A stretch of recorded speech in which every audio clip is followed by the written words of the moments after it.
தமிழ் மக்கள் சர்வதேச நீதியைத்தான் கோருகின்றார்கள்.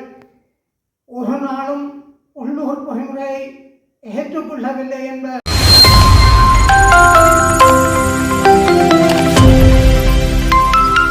அனைவருக்கும் வணக்கம். முல்லைத்தீவு மாவட்ட வலிந்து காணாமலாக்கப்பட்ட உறவுகளின் சங்கத்தின் தலைவர் என்னுடைய பேர் சுப்பிரமணியம் பிரமானந்தம். 8ஆம் மாதம் 30ஆம் தேதி 2025 அன்று சர்வதேச காணாமலாக்கப்பட்ட தினம். அந்த தினத்திலே வடக்கிலும் கிழக்கிலும் தமிழ் தேச பரப்பிலே காணாமலாக்கப்பட்ட நாங்கள் கிழக்கு மாகாணத்திலே கல்லடியிலிருந்து காந்தி பூங்கா வரையும், வடக்கு மாகாணத்திலே கட்டுப்பூங்காவிலிருந்து செம்மணி வரைக்கும் பாரிய ஒரு ஆர்ப்பாட்டத்தை நடாத்த உள்ளோம். உண்மையிலேயே எங்களுடைய இந்த சர்வதேச தினத்திலே எங்களுடைய மன எண்ணங்களை வெளிப்படுத்தும் முகமாக அனைத்து தரப்பினரையும் இந்த போராட்டத்தில் கலந்து எங்களுக்கு ஆதரவளித்து தமிழ் மக்கள் சர்வதேச நீதியைத்தான் கோருகின்றார்கள். ஒரு நாளும் உள்ளூர் பொறிமுறையை ஏற்றுக்கொள்ளவில்லை என்ற மன எண்ணங்களை வெளிப்படுத்தக்கூடிய விதத்திலே தமிழ் பரப்பில் உள்ள தமிழ் தேசிய அரசியல் கட்சிகள், சமூக ஆர்வலர்கள், சமூக இயக்கங்கள், சிவில் சமூக அமைப்புகள், மீனவர் சங்கங்கள், அனைத்து மக்களையும் மிகவும் பணிவன்புடன் நாங்கள் கேட்டுக்கொள்வது, மக்கள் இன்றைக்குமே ஏற்கனவே நடந்த போராட்டங்களின் ஊடாக உள்ளூர் பொறிமுறையை நிராகரித்திருக்கின்றார்கள். சர்வதேச பொறிமுறையை அழுத்தம் திருத்தமாக ஏற்றுக்கொண்டிருக்கின்றார்கள். அந்த வகையிலே இந்த சர்வதேச தினத்திலே தமிழர்களாகிய நாம் எங்களுக்கு நடந்த இன்னல்களையும் இன அழிப்புகளையும் ஒவ்வொன்றாக பட்டியலிடக்கூடியதாக இருக்கின்றது. கிழக்கு மாகாணத்திலே பல படுகொலைகள் நேரடியாக பார்க்கக்கூடியதாக இருக்கின்றது. முல்லைத்தீவு மாவட்டத்திலே ஒசியமலையிலே துவங்கி பவுனிக்குளம் வரையும், இறுதியாக முத்தையங்கட்டு குளம் வரைக்கும் இராணுவத்தினால் படுகொலை செய்யப்பட்டவர்கள் பல புதைகுழிகள்.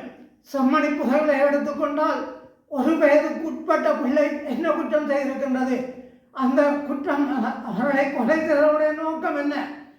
இந்த இனத்தை அழிக்க வேண்டும் என்பதை தவிர வேறொன்றும் இல்லை. 4 வயதுக்குட்பட்டவர்கள், பெண்கள், குழந்தைகள் காலங்காலமாக ஒவ்வொரு இடத்திலும் இப்படியே கொல்லப்பட்டிருக்கின்றார்கள். எங்கு தோன்றினாலும் எலும்புக்கூடுகள் வருகின்றது. இலங்கையிலே இதுக்கான பொறிமுறைகள் எதுவும் இல்லை. அந்த வகையிலே உங்கள் அனைவரையும் நாங்கள் மிகவும் பணிவோடும் உரிமையோடும் கேட்டுக்கொள்கின்றோம். எங்களுடைய மன எண்ணங்களை சர்வதேசத்துக்கு வெளிப்படுத்தும் முகமாக சாரியாக அனைவரும் ஒன்றிணைந்து எங்களுக்குள்ளே இருக்கின்ற சில பல முரண்பாடுகளை தவிர்த்து இந்த தமிழ் தேசிய இனத்தினுடைய விழிவுக்காக இந்த காணாமலாக்கப்பட்ட பிரச்சனையை சர்வதேசத்துக்கு கொண்டு போவதன் ஊடாக நிச்சயமாக நாங்கள் ஒரு நல்ல தீர்வை பெற்றுக்கொள்ள முடியும் என்ற நம்பிக்கையிலே நாங்கள் உங்கள் அனைவரையும் அழைக்கின்றோம். அனைவரும் இந்த 30ஆம் தேதி 9 மணிக்கு கிட்டு பூங்காவில் அலையலாக வந்து சேருமாறு மிகவும் பணிவன்புடன் கேட்டுக்கொள்கின்றோம். நன்றி. தீவு வலிந்து காணாமலாக்கப்பட்ட உறவுகளின் சங்க செயலாளர் சசிகுமார் ரஞ்சினிதேவி. இன அழிப்பும் கொடூர யுத்தமும் நடைபெற்று முடிந்த பிற்பாடு எமது உறவுகளை நாம் இந்த இலங்கை இராணுவத்திடம் கையளித்திருக்கின்ற இந்த வேளையிலே எமக்கான நீதி இலங்கை அரசாங்கத்திடம் இருந்து கிடைக்காத பட்சத்தில் நாம் சர்வதேசத்தை நாடி நிற்கின்றோம். இந்த இலங்கை பொறிமுறையில் நமக்கு எந்த நம்பிக்கையும் இல்லை.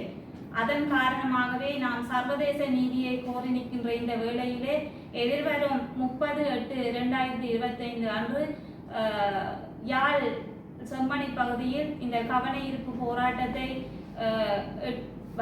வடக்கு கிழக்கு வலிந்து காணாமல் ஆக்கப்பட்ட சங்கத்தின் உறவுகளினால் இதனை முன்னெடுக்கின்ற இந்த வேளையிலே இது யாழ் பல்கலைக்கழக மாணவர்களும் இதனுடன் ஒன்றிணைந்து இந்த போராட்டத்தை நடாத்த இருப்பதனால் இப்போராட்டத்துக்கு வலு சேர்க்கும் முகமாக மதகுருமார்கள், பல்கலைக்கழக மாணவர்கள், பொதுமக்கள், எமது காணாமல் ஆக்கப்பட்ட உறவுகள் அனைவரும் இந்த போராட்டத்தில் இணைந்து இந்த கவன ஈர்ப்பு போராட்டத்தை நடாத்தி தருமாறு உங்களை அன்பாக வேண்டி